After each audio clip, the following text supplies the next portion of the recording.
ప్రభు యొక్క ఘనమైన నామాన్ని బట్టి ప్రతి ఒక్కరికి వందనాలు చెల్లిస్తున్నాను. ఉదయకాలాన్ని ఆయన సన్నిధిలో సమీపించేటువంటి వారందరూ కూడా నిశ్చయత అనేది కలిగి ఉండడం అనేది ప్రాముఖ్యమైనటువంటి విషయం. నిశ్చయత అనేది దేవుడిచ్చేటువంటి బహుమానం. హెబ్రీయులకు రాసినటువంటి పత్రిక 10వ అధ్యాయం 22వ వచనం. మనస్సాక్షికి కల్మషం తోచుకొనున్నట్లు ప్రోక్షింపబడిన హృదయములు గలవారమును నిర్మలమైన ఉదకంతో స్నానం చేసిన శరీరములు గలవారమునై ఉండి విశ్వాస విషయంలో సంపూర్ణ నిశ్చయత కలిగి యథార్థమైన హృదయంతో మనం దేవుని సన్నిధానమునకు చేరుదుము. ఈ యొక్క మాటను గాని ధ్యానించినట్లయితే ఒక నిశ్చయత కలిగి ఉన్నటువంటి వ్యక్తి స్పష్టమైనటువంటి మాటలు పలకగలడు. ఎందుకంటే విశ్వాసం అనేది నిరీక్షింపబడే వాటికి నిజ స్వరూపము అదృశ్యమైన ఉన్నామనడానికి రుజువుగా ఉంది కాబట్టి ఈరోజు దేవుని గురించి, ఆయన లేఖనాల గురించి, ఆయన యొక్క ఉద్దేశం గురించి ఎరిగినటువంటి వారు ఒక సంపూర్ణమైన నిశ్చయత కలిగి ప్రతి పరిస్థితుల్లోనూ ముందు కొనసాగడానికి వారు సిద్ధపడుతూ ఉంటారు. ఇర్మియా 5వ అధ్యాయం 24వ వచనంలో వారు రండి మన దేవుడైన యెహోవా యందు భయభక్తులు కలిగి ఉందము. ఆయనే తొలకరి వర్షమును కడవరి వర్షమును దాని దాని కాలంలో కురిపించేవాడు కదా. నిర్ణయింపబడిన కోతకాల వారములను ఆయన మనకు రప్పించునని తమ మనసులో అనుకున్నారు.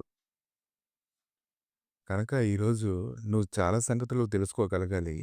నువ్వు హృదయంలో ఏదైతే ఆలోచన చేస్తున్నావో అది ఒక నిశ్చయత నీకు కలుగజేయాలి. నువ్వు బలహీనమైన వాటిని ధ్యానిస్తూ ఉన్నప్పుడు బలహీనమైనటువంటి సన్నిధి నిన్ను ఆవరిస్తూ ఉంటుంది.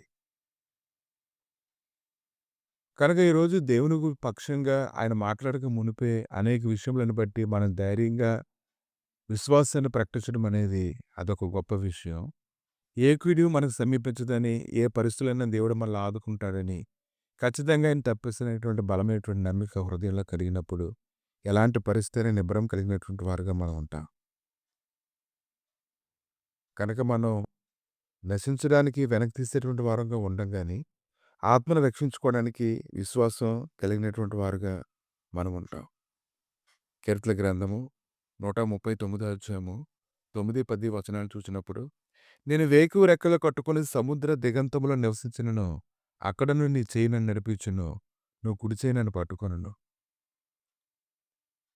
ఇంకా కింద లేఖనాలన్నీ ధ్యానిస్తూ ఉన్నప్పుడు 11 నుంచి అంధకారం నన్ను మరుగు చేయును, నాకు కలుగు వెలుగు రాత్రి వలె ఉండును అని నేను అనుకుని ఎడ్ల చీకటైనను నీకు చీకటి కాకపోవును, రాత్రి పగటి వలె నీకు వెలుగుగా ఉండును, చీకటియు వెలుగును నీకు ఏకరీతిగా ఉన్నవి. నా అంతరింద్రియములను కలుగజేసిన వాడు నీవే, నా తల్లి గర్భమందు నన్ను నిర్మించిన వాడు నీవే. నీవు నన్ను కలుగజేసిన విధం చూడగా భయమును ఆశ్చర్యమును నాకు పుట్టుచున్నది. అందును బట్టి నేను నీ కృతజ్ఞతాస్తులు చెల్లించున్నాను. నీ కార్యములు ఆశ్చర్యకరములు, ఆ సంగతి నాకు బాగా తెలుస్తున్నది. నేను రహస్యమందు పుట్టిననాడు భూమి యొక్క అగాధ స్థలములో విచిత్రంగా నిర్మింపబడినాడు.